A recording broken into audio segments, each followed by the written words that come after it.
As I'm thinking maybe they would burn some of it. I'm sure they don't have the regulations that we have here, but I would assume they would put it on a barge and or chip it up maybe there and recycle it, use it somehow. I don't know. That's Hmm.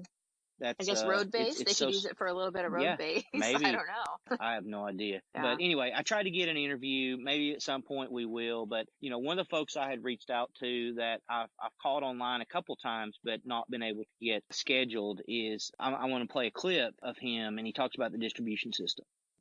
I lost my home, but came out with only the clothes on my back, as many Abaconians have. And the truth of the matter is that there is no gas stations in Marsh Harbor. There is no port. There is no power. And the power grid, and I've worked to BPL for over 25 years. The power grid and the distribution system in Marsh Harbor has totally been destroyed. And so the hopes of restoring power anytime soon there is impossible. And looking at all the devastation there in the Abacos, in and around Marsh Harbor, there's no. Where do they get the poles? Where do they get their conductor? How do they get the poles to the island? How do they get the poles in the ground? You may say, well, they could just hand dig, but a lot of these islands, I know in South Florida they have a lot of coral. I'm not really sure about the islands, how bad it is, but some of that stuff you can't hand dig. Some of the places you actually have to have a pressure digger to get a pole down. A lot of questions. Nothing can be done without electricity there. I'm sure that's the primary focus. Next week, got a phone call scheduled with a line technician there that I mentioned earlier. We're hoping to get some of these answers. It was quite just sad. It just made my heart hurt for him, honestly. Yeah, you can just hear the fear in his voice and the frustration. So I played just a little bit of the clip, and he talked about the government a little bit there in the Bahamas, and we've Yeah. all heard about that. But it's very sad. I don't know that any country could be prepared. I know during Katrina, we heard the same things from Louisiana, and if you ever go to New Orleans, you'll see that the state there and the city there is still in disarray from Mm. Katrina back in '05, I think it was. I didn't play any of his beef with the government, but I just wanted to play that little clip Hmm. about the distribution system and the lack thereof there on the island. Well, and he was also touching on the part where they were charging the people to get on the airplane to leave the island. And I Oh don't know how yeah, true yeah. that is, but I just was just aghast that I mean, who would do that in the first place? And it's not just adults. I mean, I'm thinking about all the kids, all the children that are just, their worlds are totally blown away, and adults have the mind capacity to somehow process that, but kids don't. And I just was blown away by that. Couldn't believe it. We were talking. One of my dreams has always been to retire and move to the islands, move to the Caribbean. I can't Hmm. do, as I mentioned in the first episode, I'll probably mention it every single episode. I just can't do cold weather anymore. I just, I just can't. I dread winter here when it drops down into the 50s. It'll feel good for a day or two, but I want to live somewhere where it's warm all the time. Yeah, I But hear I you. will, but I'll tell you, after watching this hurricane destroy the Bahamas, I think I'm going to stay on the mainland. I don't think I ever, Oh not that I could yeah. ever afford to move to the islands, but after Hurricane Maria, Puerto Rico, Irma destroyed the Caribbean, St. Thomas, St. Croix, and then now this Hurricane Dorian in the Bahamas. I just Well, think I'm going to yeah. stay I on. I mean, think I'm going to, yep. not not even just the scary part of surviving that, and if you happen to have a house to come back to, which seems unlikely, but just the amount of time that it's going to take for them to rebuild and start making money again, as a country. I mean, I know in the Bahamas their biggest income is tourism, and now, I mean, think of how long it's going to take to rebuild and for them to actually start having a lucrative business again just on tourism, not to mention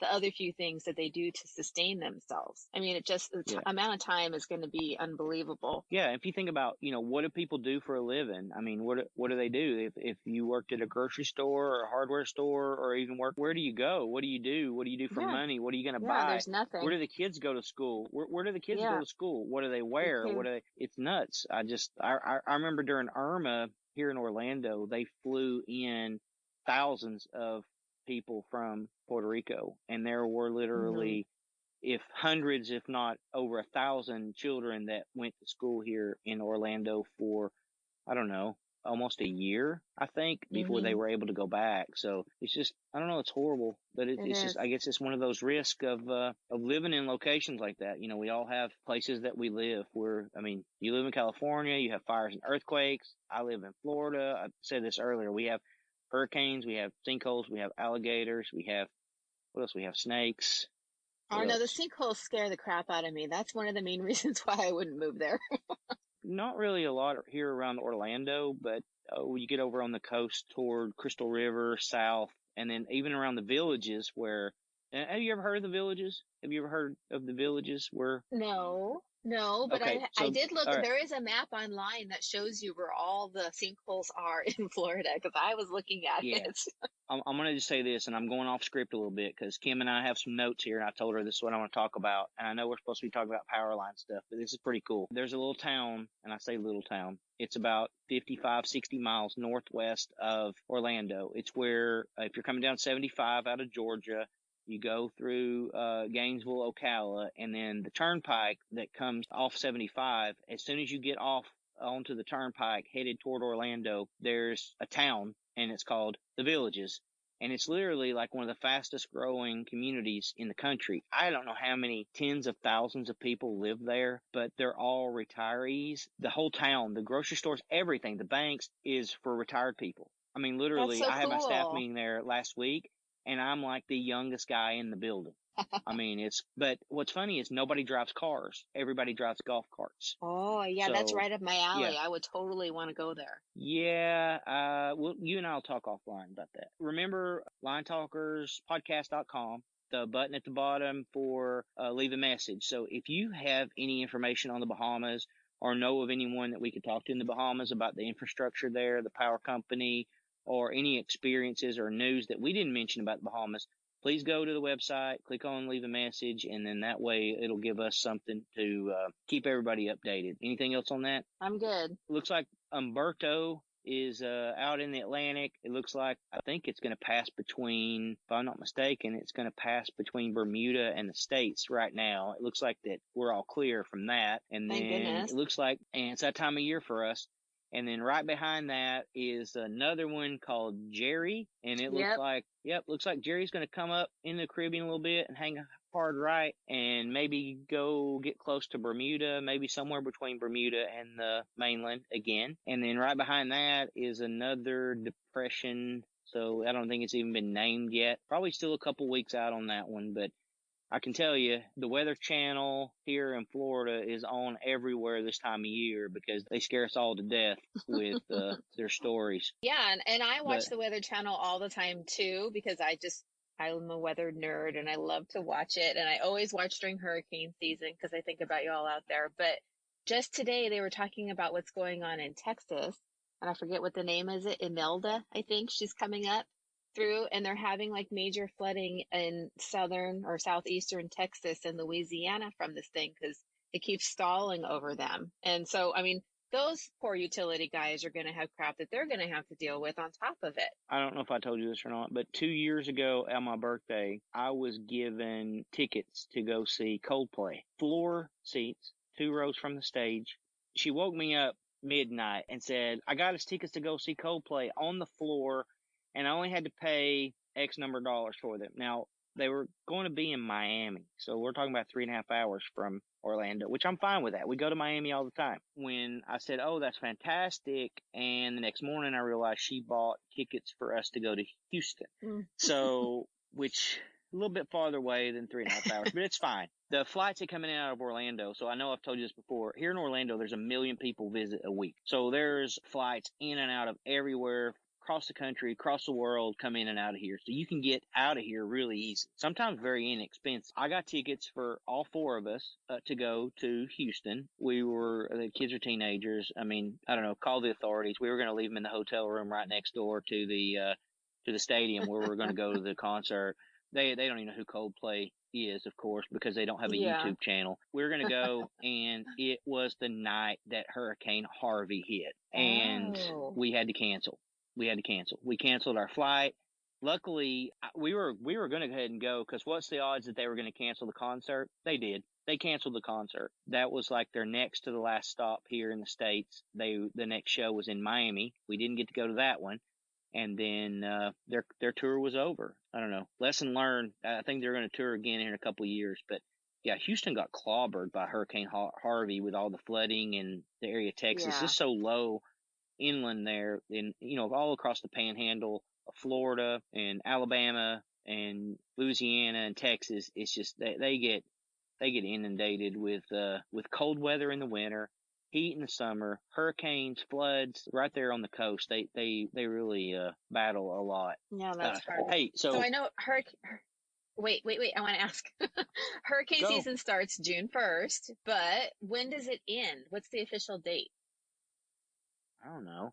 Maybe December 1st, I think. Well, you November always say 1st. like 3 months. It's always like 3 months. So June, July, I don't August. know. I mean, that's not right. It's got to be at the end of October, wouldn't you say? I don't know. I don't know. I should know that. I looked it up not too long ago, but I don't have any idea when they stop coming because I mean, I don't know. Well, it's job security November for 1st. you, right? That's why they have Google. I'll Google that as soon as we get off here. But so anyway, hey, another thing that's not on the script today, and again, this is not necessarily talking about line stuff, but it's interesting stuff, and line people are interesting people. Did you see the ship that overturned after the hurricane rolled through in Savannah, Georgia? Did you see the big cargo ship that flipped over? Yes. Did you see that thing had like 3,000 new vehicles on it? I didn't know what was on it. I wondered. I hoped it wasn't anything, too precious. New cars. It was actually new Well, cars. what kind of cars? Are we talking I don't know. Kias, or are we talking like Maseratis? I don't know. I don't know. I need to look and see. So well, if you are listening and you see a deal on a car here in a year, I noticed that in the picture that was online of the overturned ship, there was fire coming out of a little square on the bottom of the ship. And I kept thinking, what on earth would that be? But who knows? I didn't even read further to see what it was. Okay, I'm going to post that on our Facebook page, that link, so everybody can watch that. Yeah, So speaking of videos, last weekend, did you see the video where the kid, and I say kid, in Ohio, I think it was, a party goer climbed the pole and got into, I think it was a single phase line, and actually touched it? Did you see that? Yeah, my first thought was, if you've made it this far in life and you're in college or at a college party, how do you not know to not do that? I mean, come on, where is the kid's brains? So where are the kids' brains that filmed him doing that? Well, yeah, and everybody cheering him on. That was like, my jaw dropped. I was like, everybody's cheering him on. What the heck? Did you see the number of people that were standing there cheering that guy? It's just wrong. It's wrong. He is so fortunate to be alive. I mean, I'm sorry. I mean no disrespect, but what an idiot. I guess alcohol makes you do crazy things. I don't know, but I hope if everybody who's seen that, who might have thought of doing it, I hope they learn something, and they don't do that, and we don't see more videos like that. I just can't imagine being that guy's parents or his friends, and it's so scary. And I think part of it now is people with phones make other people do stupid stuff too. I'm glad they didn't have videos like YouTube when I was growing up. I'm glad that none of that existed, honestly. Yep, so, there's no proof. Yeah. So again, if you got any comments about guy climbing the power pole, or you have any insight on it, linetalkerspodcast.com, leave us a message and we'll talk about that for sure. Hey, on a serious note, you actually forwarded this article to me, and for all of us in the utility business, we don't really think about this a lot, but all of us, I think everybody in the business, whether it be a utility or a contractor, or no matter what we do, we have interaction with email. With that email, we do get videos and attachments. We get links that we click on a lot of times. Kim, you want to talk a little bit about the cybersecurity article that you sent me? It was very interesting. Well, I'll just kind of reiterate what you were talking about, because when with me and my social media presence, I notice when someone likes my page or starts following me, I can see where they're from usually. And it always kind of raises a red flag. And that thought, that cybersecurity thought of